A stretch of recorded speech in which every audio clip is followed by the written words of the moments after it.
For exclusive podcasts and more, sign up at patreon.com/partnersincrimemedia. This week's Law & Order Marathon winner is Nikki Keating from Orlando, Florida. Nikki will get a marathon decal showing she watched 26.2 hours of her favorite crime show. To be next week's winner, sign up at lawandorderpodcast.com. I'm Kevin Flynn with Rebecca Lavoie and Tracey Ferguson, and these are their stories. You think you know who did it, but you don't know who did it. Law and order, law and order, law and order. It's no ordinary police procedural, baby. It's the FNOG of police procedures, baby. Law and order, law and order, law and order, law and order. These are their stories, these are their stories. Welcome to These Are Their Stories, the podcast about network TV's most enduring crime franchise and the real-life cases that inspired their shows. I'm Kevin Flynn. Each podcast will break down an episode from either Criminal Intent, SVU, or Original Recipe. And today we're looking at The Mothership, Season 15, Episode 1, Paradigm. So who would pose a dead corporal to look like a crusader? Somebody who wasn't so happy about what she had in those pictures. A Muslim. Or someone who wanted to make it look that way? Come on, Lieutenant, you still can't believe that this is a government conspiracy. Joining me to do just that is true crime author and the host of Crime Writers On and Netflix's You Can't Make This Up podcasts, Rebecca Lavoie. Hello, Rebecca. Thanks for having me back, Kevin. Well, there's nobody else I can fit in this studio these days. It's always me. It's always going to be you. I'm appreciative anyway. But even though you're super close, we went super far to get our super special guest joining the panel from the Ducks and Rock podcast all the way from Galway. It's Tracey Ferguson. Hello, Tracey. Hi, guys. Hi, Kevin. Hi, Rebecca. Thank you for having me on the show. And I guess I take it that you're under house arrest in Ireland, too? I am. Now, I'm more fortunate than most because I'm looking out at the beautiful Atlantic Ocean outside my window in Galway in the west of Ireland. Do we have the Atlantic here, too, Rebecca? We do. But yes. We're looking at the opposite way. It's not as beautiful. It's much more beautiful when you're on the verdant shores of Ireland than it is when you're on the sandy shores of the east coast of the United States. That's just my opinion, of course. Well, I won't disagree with you. Now, Tracey, my all-time favorite guest was Chris Green, the RTE disc jockey. Mm-hmm. You have a connection with Chris, do you not? I do. I used to read the news on Chris's radio show. Wow.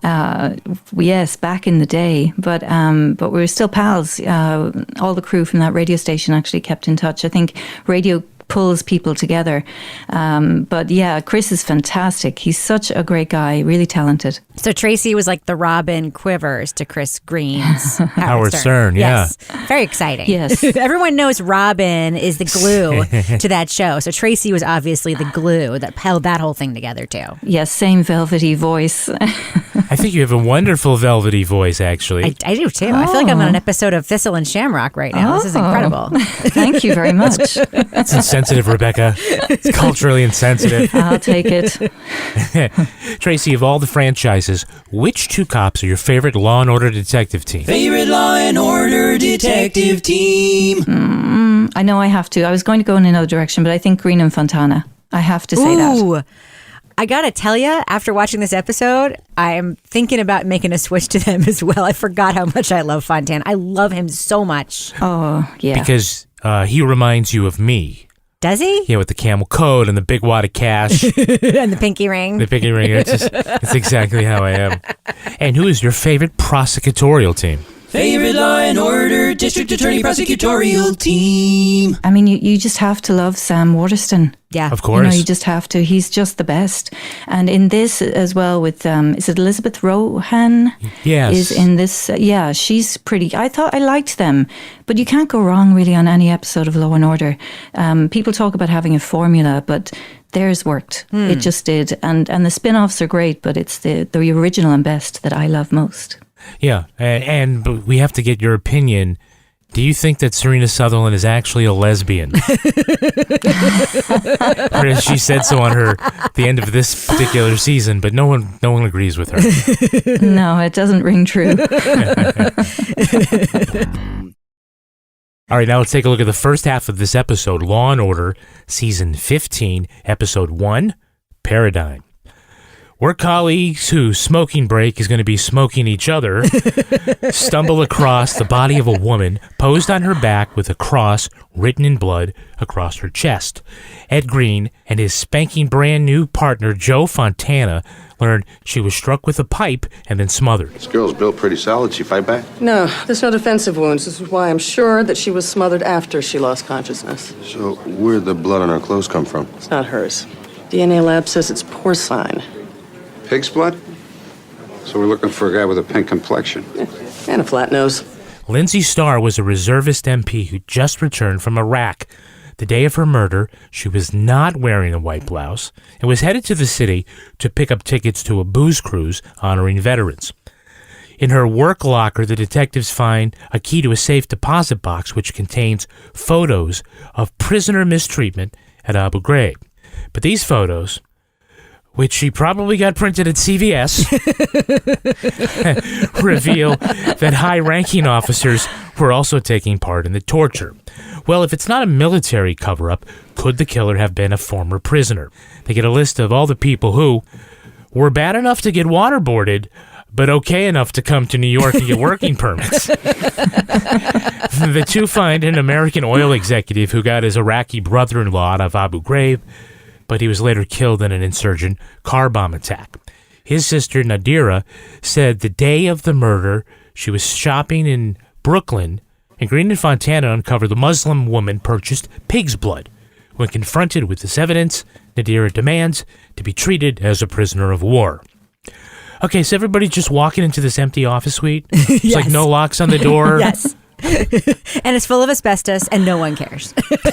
No, it's not quite a romantic setting, definitely. I think the whole middle of the day lovemaking scene between those two, whatever they were, stockbrokers or whatever, was so weird. What time is it? 20 to 2. We better get busy. We had better. Oh, Red. Oh, that is what I am talking about. I thought you'd like it. First of all, she was wearing a white blouse with a red bra underneath, which is a no. You just do not do that. Second, it was just not particularly sexy or romantic, and we're supposed to believe this is like their hot tryst. Well, did you notice they asked what time it was when it was like 2:30? Well, let's get busy. No, I'm just going to say, so in that same afternoon, it's not like it happened at 9 o'clock and you could say, oh, we fit in the medical exam and then the investigation and going here and making the arrest. I mean, it was already 2 o'clock. It was at the end of the day. They really whipped through that. Well, Fontana was really late for his first day, huh? Yeah, he didn't give two shits. He's like Brooklyn, Manhattan, Bronx. I don't know. And all B's, yeah. The BMT is actually an actual subway. It's not a sandwich. So they find their way to the victim's locker, and the boss says he doesn't want them going through. It's Lindsay's. You sure this is legit? Oh, yeah. We're authorized. We're authorized. Authorized for what? Yeah. And they totally go along with it. Yes. Is Fontana pre-approved? Like when you got a credit card thing in the mail? Like Columbia House? Yeah, I'm pre-approved. I can go in there. Yeah, I'm authorized. But Fontana's a super good cop. I mean, Green thinks he's done with the search after he pulls out the magazines, which, by the way, why does someone who works in a grocery store have magazines in her locker? I don't know. How long are those breaks? Weird. They can't be longer than 10 minutes, right? Yeah. Yeah, that's weird. But he doesn't even have to look it not too thoroughly. They're literally just clipped. They're stuck to the underside of the one shelf in the locker. Yeah. Why? Hold on, I can see something hidden up in the dark corner. Why is the underside of the shelf in an unlocked locker in a bodega a safer place to keep a key than your parents' giant home in Connecticut or wherever they live? It's the first place they'd look. Which apparently they didn't look. No. And I don't think they searched her boyfriend's house either, and she'd just come from there. Exactly. By the way, good on Green for speaking out against torture. Yep. Which is a brave political stance. I don't have to defend my company to a couple of local cops. You're not in charge here, Colonel. This was combat. Stuff happens. This stuff ain't supposed to happen. Don't tell me you guys never crossed the line. Look, Colonel, the reason we have rules and interrogation is so that when our guys get captured, this don't happen to them. But it's funny because later we meet up with this gas jockey who's been to Abu Ghraib, when Saddam controlled, and he says, Any Iraqi would rather be in a jail run by the Americans than a jail run by Saddam. The only mistake you made was not burning Abu Ghraib to the ground. you know, it's not so bad now. Yeah. Like I go back. Yeah. Yeah. I mean, the whole idea that, I mean, we know from, because we read that like people who were prisoners of the United States are not permitted to just like wander the world willy-nilly after they get released, right? You mean if they get released? If they get released, Yeah. which they typically don't. Right. Yeah. No. There's a few inconsistencies really in the show. What? It was so groundbreaking though back in the day because no one was touching this topic. Right. So it was a big deal, when it came out. That's right. And there were a lot of conspicuous American flags everywhere in this show. I don't know if you noticed that, Kevin. Like you went to visit the parents, huge American flag in their yard. Courthouse steps, huge American flag. Gas station, American flag in the background. I don't know if you saw that. Did you notice that? Yeah. Well, I mean, it was post 9/11 New York. Right. And it was actually New York, not a soundstage in Los Angeles. Right. Yeah, but I do want to get into that part of it because you're right. This is this particular episode is of its time and is pretty cutting edge. Wait, you want to get into that part? You don't want to talk about like the whole scene where they talk about how solidly built the girl was, so she should have fought back. I'm like, I think he just called a dead person fat. Like that wasn't cool. No, not cool. Not cool at all. That pig's blood made me look way bigger than I was. This pig is going to make me look fat. Everyone knows the solidly built girls don't wear white. Come on. No, never. That should have been a clue. Hey, we have a hey, it's that guy. Hey, it's that guy. Who is playing District Attorney Bernie Adler? And assuming everything you think you can prove is true, that situation's covered by the Geneva Conventions. Rebecca's raising her hand, so I'm going to go with her. Who's that? That is for always and forever, my Alan Dershowitz, Ron Silver. Yeah. Ron Silver. Famed actor. The late Ron Silver. He was in Rebecca's favorite movie, Reversal of Fortune, playing one of Rebecca's favorite people. The least Alan favorite people. Dershowitz. Formerly favorite, now one of my least favorite people, Alan Dershowitz. Yes. So I don't know if you guys know this, but Ron Silver taught Spanish at a Jewish boarding school before acting. Because he got a master's degree in Chinese history, the U.S. government sent him to Taiwan in the 1970s. He was a member of the Council on Foreign Relations, president of the Actors Equity Union, a vocal Democrat and Zionist. And right around this time, this liberal broke with the Democratic Party over the War on Terror and spoke at the 2004 Republican National Convention. And he said he later lost work and was shunned by the entertainment industry. So he really never stopped playing Alan Dershowitz. Ever. But I think when you look at his performance, he always sort of has that sort of adversarial, just slightly arch kind of delivery in his presence, and which would have really made him a good defense attorney. Yeah, no, he does. And he has a great look, too. He can say a lot with the look, I think. His little look. Yeah, he just has that look. Yeah, no, I really like him. I've liked him in a few things, but yeah, he's pretty cool. Now, we do have a repeat offender. Repeat offender. We see Robert John Burke. Our orders from MI would have set physical and mental conditions favorable to the interrogation of these detainees. As Lieutenant Colonel Danbury. Of course, we know him as Tucker from SVU. Young Tucker. And we had him on this podcast for an episode called Brother's Keeper, on which I said it was his first Law & Order appearance, and he immediately tweeted back that it wasn't. But who are you going to believe? I know, it's true. Obviously you. Yeah. No. He should check his facts. He should. Who's playing Nadira Harrington? Anyone know? I do. No. Rebecca, okay. That's Sarita Chaudhry, who played Saul Berenson's wife in Homeland. That's correct. That's how I know her. Oh. Yeah. You said you came to help us, but to help us, you need to respect us, and all Americans do is bring shame. Yeah, she got her start in Mississippi Masala, across from Denzel Washington. You've seen her as Kith on Jessica Jones. No, I haven't. The superhero I've never seen that show. series. Oh, yes. And also Sal's wife on Homeland. Good acting job here, I think, for what she was given. Way better than the guy who played the boyfriend. Way better. Oh, God. He had an ugly cry that haunts me still. And where was he going on that bike? I don't know, but I don't think he turned back. I think he kept going. It's like, I've got errands to do, whatever. Okay, can you spot the actor playing Adil Salim? He's the one pumping gas. No. Tuesday morning, I was here. I work the day, my partner works the night. Well, Rebecca, if you ever watched Blacklist... I never have. Yet another very popular show that I have never seen. That's Amir Arison. He plays FBI agent Aram Mojtabai for a mere 142 episodes. Wow. Yeah, he's important. Whoa. He's gotten a lot of work. Good for him.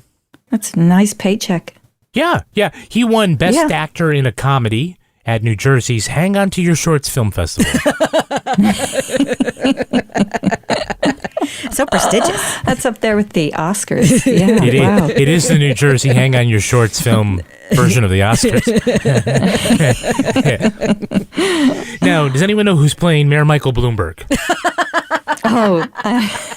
Unfortunately, there has been much speculation and misinformation about this case.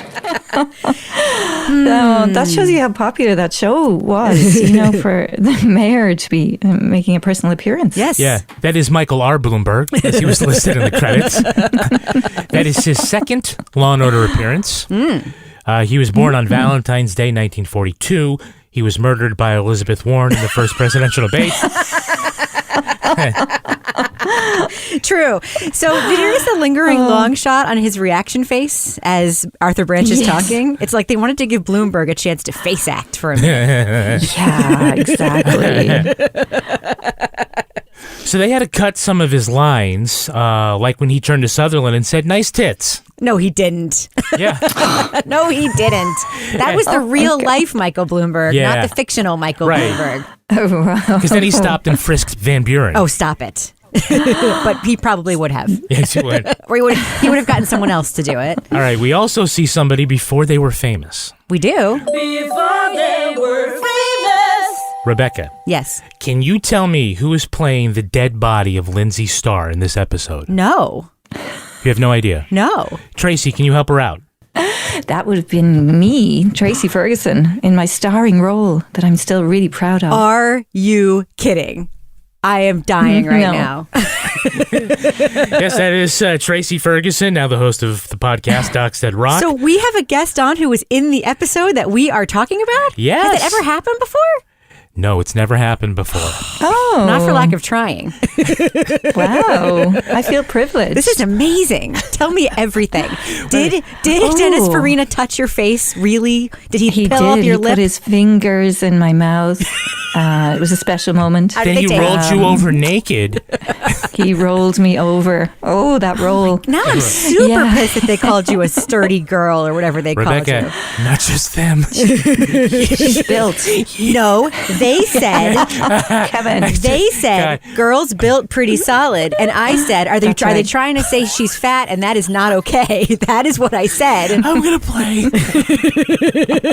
montage of everything you've said about Tracy without knowing it was Tracy in this episode. Yeah, Rebecca. Listen, she was shouldn't have worn that white blouse to get that pig blood thrown on her.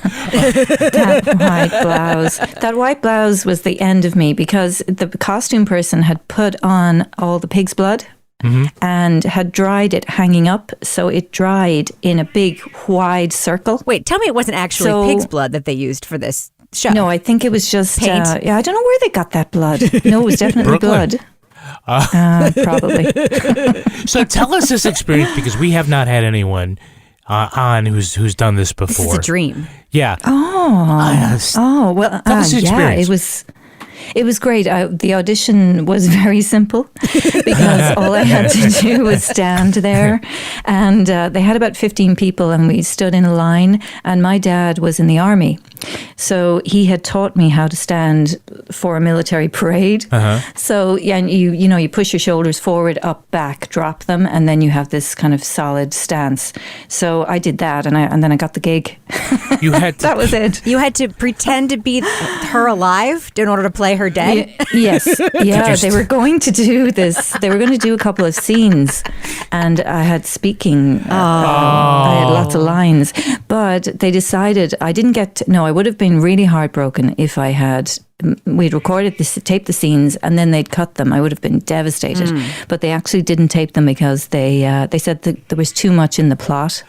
And it was just getting way too confusing. Yeah, I would disagree with that, but... I have a question. Wait, so you beat out 14 other people to be the dead body? I did. 14 guys. So I have a question, because they always do this, and I've always wanted to ask the actor who plays the dead body how this is done.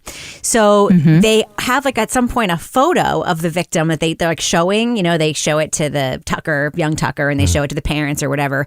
So did you also have to do like a photo shoot day where you shot your own like pretend headshot as this character and then also played the body? Yes. I had a whole day, an extra day to go in. I went over the period of about a week. Wow. And one was just a photography day. So I had to get back on the on the slab, and the photographer then sort of hovers over you because they have to sort of be right over your head. And they take the shot, but you had to get back into makeup because I was bludgeoned and strangled.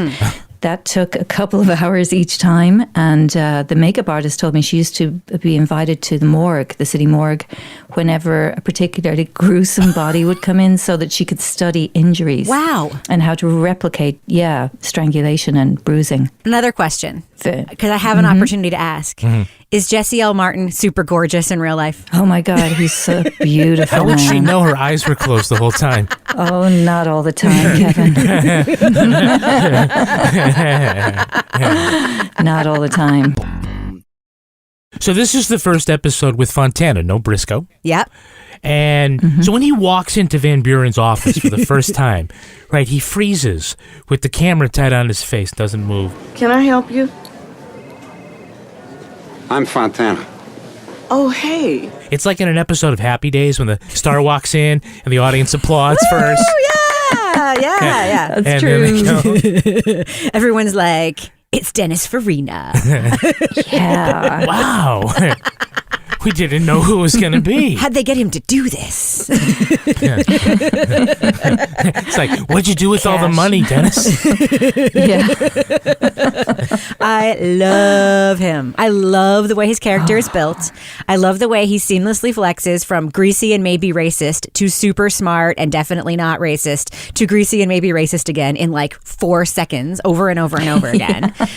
He's a really good cop, and he's just very like complexly written. And like even in the conversation he has with Green about Van Buren, like he sort of lays stuff out there. We see. But Van Buren, she does have a good rep. That's why you transferred? Well, let's just say that my last boss and me, we had some problems. Anything I should know about? No, nothing that would affect you. Look, all I want is for the three of us to get off on the right foot. That's all I want. We see so much of him in this episode that sets up what a fantastic character he was, and I really do wish that more of the show had him on it. I'd like to know, Tracy, if you know, this is the first episode of the season that aired. Was this the first episode they shot? Oh, yes. So this was... It was shot during the summer. So this was Dennis Farina's, first day on the set, and you were there? Oh, I guess so. I never thought about that. Wow, it's a historic moment. Yeah. Is that why I was asking you where the restroom was? I don't know. I'm new here. That's probably why there were so many producers on set. Oh. Because I wondered, did that happen, for every episode? But I didn't. I had nothing to compare it to. But that might have been a reason, actually, because he was the new star of the show. And he immediately stuck his fingers in your mouth. Do you think Fred Thompson was intimidated by Dennis Farina? Because Fred Thompson is also like a classic character actor, older guy who people know. It's that guy. Then I need to ask this question. You, Tracy, you shot everything with the cops. the detective side. Mm-hmm. Did you see or have a walk by or know what was going on with the filming of the second half? The courtroom stuff. Yes, I did. Oh, yes? Yes, I did. Spill. Because they, it was the Javits Center. They took over the Javits Center and they reconstructed a courtroom there. And they also reconstructed Abu Ghraib prison. Wow. Holy cow. I know. It was so cool. We'll talk a little more about Fontana, okay? Because here we've seen him for the first time. He walks in. Hey, man. Ed Green. It's about time they gave me a partner with a little smooth. Finally got a partner with some smooth. Yeah. Some smooth? Yeah. Yeah. I know. It's such a weird line. So it's just a strange thing to say. And then the idea that he would think that would be like an okay thing to say in front of two black people? I know. I watched that line a couple of times because I thought that's such a cheesy line. Maybe that's why he stopped when he walked in. He was looking and say, can I get away with that? Maybe. Yeah, I can. Yeah. And I was like, do I need the money that badly? Okay. He takes Green for a beer. And of course, he has a martini, which is great, right? And he holds it. Yeah. He holds the stem like a duchess holding a clarinet. That's how you're supposed to hold a stemmed glass, by the way. You're supposed to hold it. That's why the stem is there. Out? You're supposed to hold it by the stem. No one does it, but that is in fact why the stem is the there. Pinky ring out. Right. Yes, correct. But Tracey, he then pays for the martini by pulling out a wad of cash, like he's the guy pumping gas at the Hess station. I know, and his clothes, his style. He's like gangster.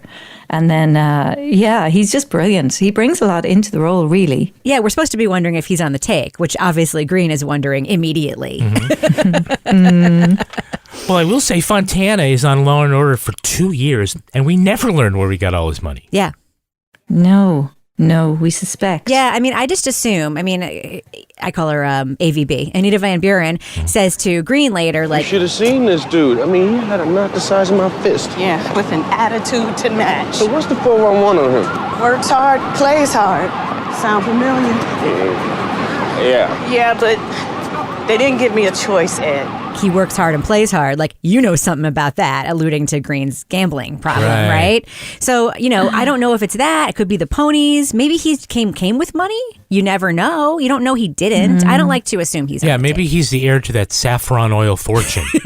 That oil company. By the way, isn't saffron oil, isn't that something you cook with? You don't put it in your car? You should. All right, now let's take a look at the second half of this episode. Nadira is arraigned and gets hotshot lawyer Bernie Adler, who's going to argue she's a soldier who killed another soldier in war, therefore protected from prosecution. Article 87 of the Third Geneva Convention holds that captured soldiers cannot be punished for acts of war.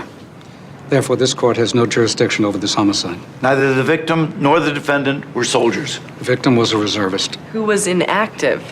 but likely to be called back to duty in my client's homeland, the one this country invaded and occupies. Now seems like a great time to debate the Iraqi war within the DA's office. So it's not a surprise that arch-conservative Arthur Branch is a war hawk and lesbian reconnaissance officer Serena Sutherland is a peacenik. Nadira loses her POW claim and will face second-degree murder charges. So at trial, Adler grills the company commander about what they did at Abu Ghraib, and he's all like, you can't handle the truth.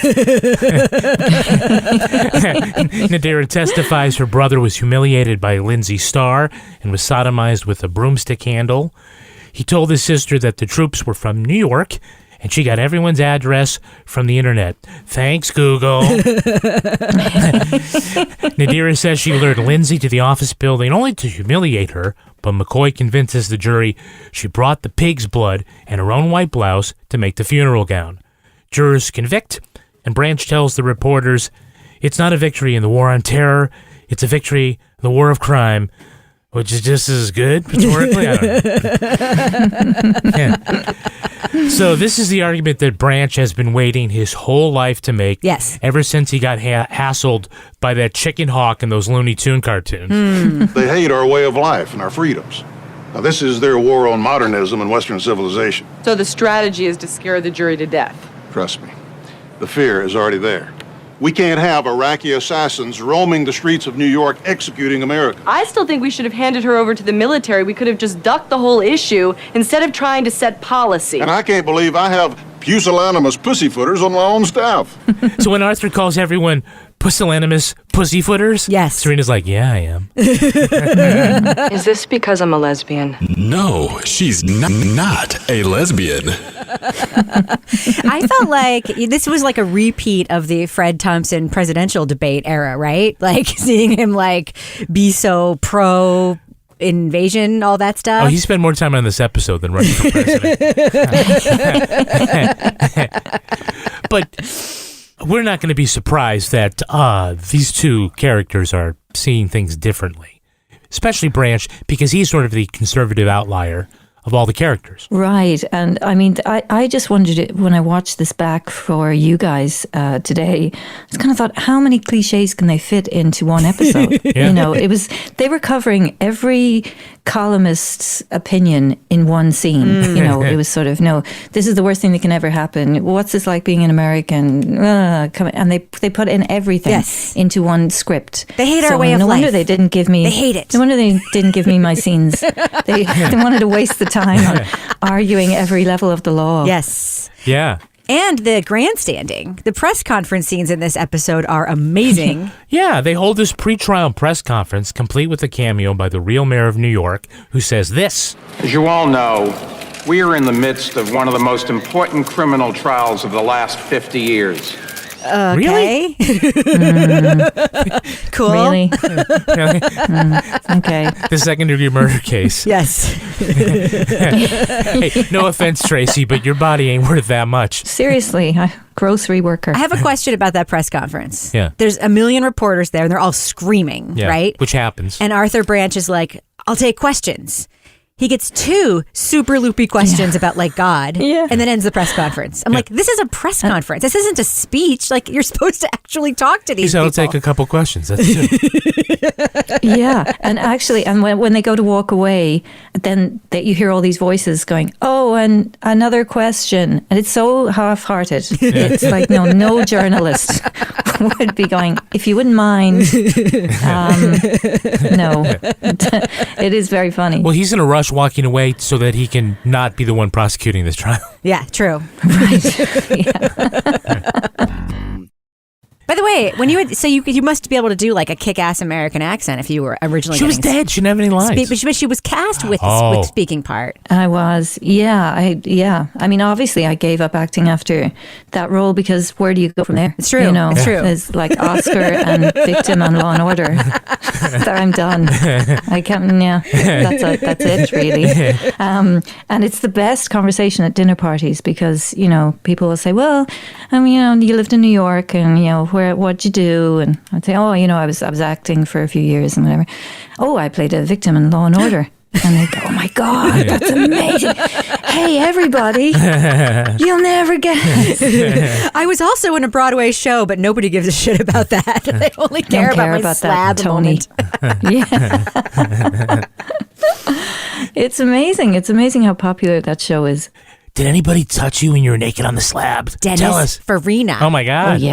Oh yeah. I actually had a really funny moment where they had me wear this bandage over my boobs, and it was quite tight. And by the way, I had a lie-in, not a stand-in. I had a lie-in who was paid to just lie there while they fixed the lights so that I could relax in my trailer. Wow. Which on the door said the body. By the way, was the lion naked too? She had a similar bandage, yes, and the sheet. Wow! But I was practicing keeping my breathing way down so for the shot, and they brought me out and they said, "Okay, you can come out." And I got into position on the slab, and they adjusted the sheet, and I was slowing my breathing down and just trying to be as dead as I could be, and the bandage flipped and I sat up really fast and went, "Oh my God," and everybody jumped. So apparently you scared them. Yeah, they thought I was dead. They put it on a blooper reel for the crew. Fantastic. So I've never seen it. I'd love to see it. Oh my God, it's amazing. Yeah. So what's great is they have that trailer that just says body. They get to use it every week. I know, and I wonder if it's the person. same like lion every. Is it like somebody on staff? No, that's sometimes her it's job? a guy. Like the PA. Sometimes it's a kid. Just Yeah, how do you get that job? Maybe you're a body once, and they're like, you did such a good job. Could you stick around? Could you come back and no one will ever see you ever? Yeah, it doesn't matter. But, yeah, you've got a gig. It's nice to know they put so much thought into lighting the dead people on the show. I know, seriously. They had a budget, obviously. Their budget was very healthy.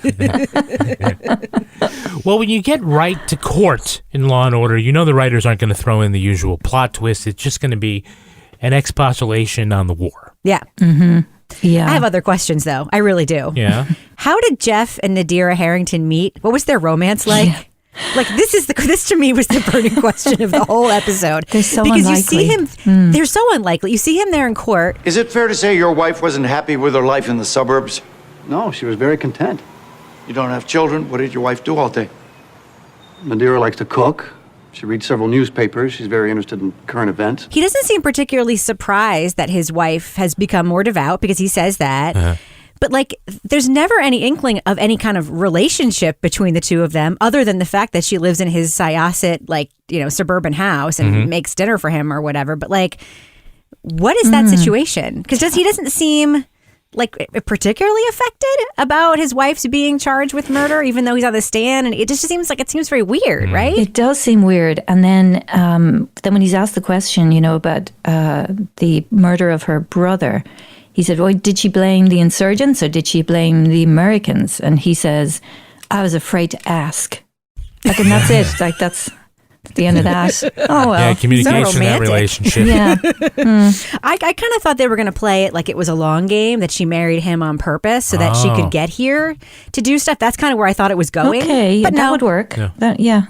No. Apparently she just really wanted to live in Syosset or something. She had a nice kitchen, She did. Yeah. The American dream. Why would you give up that kitchen to kill? And that colander. It was all worth it. So when Nadira is on the stand, she says that Lindsay Starr took a knife and cut off his clothing. Then she touched his penis and laughed. I want to know, Tracy, what was so funny about that penis? Oh, I could tell you stories. Oh, my God. It was a joke just between us, It had a mustache. Oh, no. I mean, it was brave and good of the show to talk so plainly about the atrocities that happened at Abu Ghraib. It was. It was. That being said, it was not good of the show to do the Muslim revenge killing as the answer to what actually happened here. Like, that sort of... This is the problem with this episode, right? It tries to make everybody happy, right? So like it sort of tries to satisfy the people in the room who might be like, those people were just doing their jobs, and tries to satisfy the people in the room who are like, that's not okay under any circumstances, and tries to satisfy people who don't like to vilify Muslims, and tries to satisfy people who do like to vilify Muslims. Tracy, I'm terribly sorry, but Rebecca feels that the episode that you were on should never have been made. That's not true. Damn Tracy you, Rebecca. Deserved that role. Damn you. No, but this episode is such a great encapsulation of that moment in time, though. So it should have been made. This is the kind of episode, it's actually like... it would be an interesting episode to watch in a history class in 50 years because it really does reflect. 15 years is not long enough. It does. Now it does. Yeah. But it reflects the sentiment of America in that exact moment very, very well, I think. No, it does. It does. The only thing I regretted with the plot was I thought that I didn't. Nadira was a great character and a really good actor. But at the end, she doesn't commit to the killing. She has to be caught out. And on the day you killed her, you bought a pint of pig's blood. To shame her? You also brought with you a white blouse to use as a funeral tunic because you planned to kill her. Isn't it a fact that after you struck Lindsay Starr with the pipe, after she was unconscious, you put your hands over her nose and mouth until her heart stopped beating? Because of what she did to my country. Which is it, Mrs. Harrington? Your brother or your country? You know, she says, oh, she hit her head and then she was dead. And then they have to draw it out of her about the strangulation part. So I would have liked her a lot more if she were super villainous. Yeah, and the white blouse was the clue. Yeah, if she killed you in a more horrible way. Yeah, definitely. I mean, go for it. You know, we didn't talk about one of the best scenes in this whole episode. Which is that? When Dennis Farina goes full on Buren with his history text and like the 13th century crusader. He took out his Time Life library collection of the Middle Ages. And this is the burial pose of a knight from the 13th century crusade of Frederick II. White tunic, red cross. These knights were considered soldiers of the church. Once they pledged to join the crusade and fight the infidels, they were exempt from civil jurisdiction and their property couldn't be taxed. Membership had its privileges. Damn, you seem to know a lot about this. There were a lot of Italian knights. And he was right, because that white blouse ended up being the clue to the whole thing, and McCoy figured it out in the courtroom. It was kind of incredible. Tracy, they let you keep that blouse? You know, I wanted it so badly, but no. Couldn't wear It's it to probably work. in the Smithsonian, I imagine. Yeah. You know, that's how important my role was. So, yeah. You did get your own trailer, though. I did get my own trailer. Yes, I am the body. It's as close as I get to Elmer Pearson's physique. Yeah. Hey, let's take a look at the real-life story that inspired this episode. What could it be? It's time for a rip from the headlines. You think you know who did it. You think you know who did it. But you don't know who did it. You don't know who did it. Rip from the headlines. This episode takes its inspiration from the scandal surrounding Abu Ghraib. While in power, Saddam Hussein used the facility to torture dissidents and political prisoners, but American forces took over the prison after invading Iraq. In 2004, CBS broadcast photographs taken from inside Abu Ghraib showing soldiers torturing detainees. The pictures included the iconic image of a prisoner with a hood over his head, forced to stand in a box, wires attached to his outstretched arms. Other photos showed detainees were forced to stand naked while humiliated or attacked by dogs. Several soldiers were also in the pictures, giving thumbs-up gestures to prisoner humiliation tactics and kneeling over a corpse. The prison guards claimed superior officers and CIA contractors instructed them to commit the abuses to soften up the detainees before interrogation. 11 soldiers were court-martialed for dereliction of duty and aggravated assault. The enlisted men were sentenced to up to 10 years in military prison. 2 senior officers were demoted. The images of Abu Ghraib shed a light on the larger, widespread campaign of torture by the CIA. In 2006, American forces turned over control of the prison to the Iraqis. Abu Ghraib was finally closed in 2014.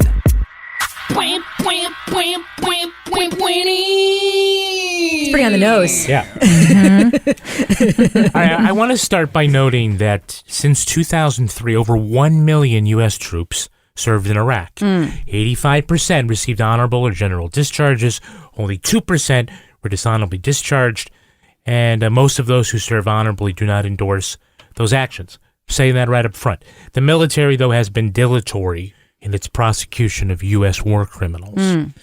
So Law & Order typically lives in our universe, but touches real-life issues through a narrative rewrite. Right. It's a no-name brand world. Derivative of real news. We do have the actual mayor of New York here making a cameo, and they reference real-life cases in the news, just like Abu Ghraib. But it's not a universe where 9/11 did not happen. Instead of making it a fake prison camp, a different prison camp, which they do a lot, they go right after Abu Ghraib. Why? Rebecca, I'll start with you. I don't know. I don't. Thank you. I for don't that. know. No, I really don't know. And they also never explain why our friend Tracy here had the photos to begin with. Was she going to be a whistleblower, or was she keeping them as souvenirs? That's something else we don't know. There's a lot of things that we don't know. It's interesting to me. I mean, maybe they just decided to choose the moment for SEO so they would get lots of viewers that week. I don't know. I don't know why they didn't choose a different name, make it a different place. I really don't. I have my own suspicion, which is, in the Law & Order universe, you can sometimes debate things that don't get a fair debate in public. And so I think they specifically wanted to talk about Abu Ghraib directly and not opaquely. What do you think? Yeah, I agree with you. I mean, it was such a huge controversial episode at the time. We were all sworn to secrecy. We couldn't even tell anybody what it was about until they released. Really? Because it was such a hot button issue. And there's a line in the episode, actually, where Dennis Farina says something like, oh, I heard it's not so bad over there. Oh, I heard it wasn't so bad. And I think that was actually a comment on how it was being reported. And they don't even change the names that much. So Lindy England was the corporal who was as major part of the scandal. She was actually seen as kind of the central figure. And Corporal Lindsay Starr is like almost the same name. Yeah. So they didn't even change anything. And they must have gone, their legal teams must have done all kinds of somersaults trying to figure out whether that was going to be okay or not. No. They just put a They just sign put up at that the card, beginning. saying says like not it's real. fictional. We all know. It's the same completely name. covers your ass. It's completely fictional, yet we have the real mayor of New York in it talking about a real place and showing photos and referencing real life photos that actually did exist. But it's totally fictional. It's totally, Lindsay. Oh, I wonder how they came up with that. Like, seriously. Now, the Irish Defence Force is often part of peacekeeping missions. They work a lot with the United Nations, the Blue Helmets, but they did not have troops in Iraq. So, Tracey, thanks for nothing. Thanks You're for welcome. everything. There's no way we were going there. My dad actually served in the UN peacekeeping forces in Lebanon. Wow. Oh, mine too. Yeah, yours did too. In the 70s. 50s. Well, that is going to do it for us. We want to thank our guest, Tracey Ferguson. Tracey, where can our listeners follow you online? Oh, okay. Well, I'm a co-host on a podcast called Docs That Rock about the best documentary films and series there are. And we're at Docs Rock Podcast on Twitter. And I'm Tracey Ferg on Twitter. Rebecca Lavoie, where can our listeners follow you? They can find me on Twitter and Instagram at Reb Lavoie. And you can track me on Twitter at Kevin P. Flynn. You can also tweet to us at Law and Order Pod or follow us on Instagram at These Are Their Stories Podcast. Our newsreader was Cy Frater. Our theme music was composed and performed by Uncanny Valleys. Line editing by Henry Lavoie. Content assistance from Travis Roy. Lily Flynn handles promotions. To get ad-free episodes of These Are Their Stories a week early, sign up for Stitcher Premium. Get your first month free at stitcherpremium.com/crime. All clips in this podcast were used in compliance with the U.S. Copyrights Act Fair Use Exemption for criticism and commentary. Sign up at lawandorderpodcast.com for our newsletter and a chance to be our next Law & Order Marathon winner. These Are Their Stories was recorded in the Yoga Loft above the Bodega in Bay St. Louis, Mississippi studio and is a production of Partners in Crime Media.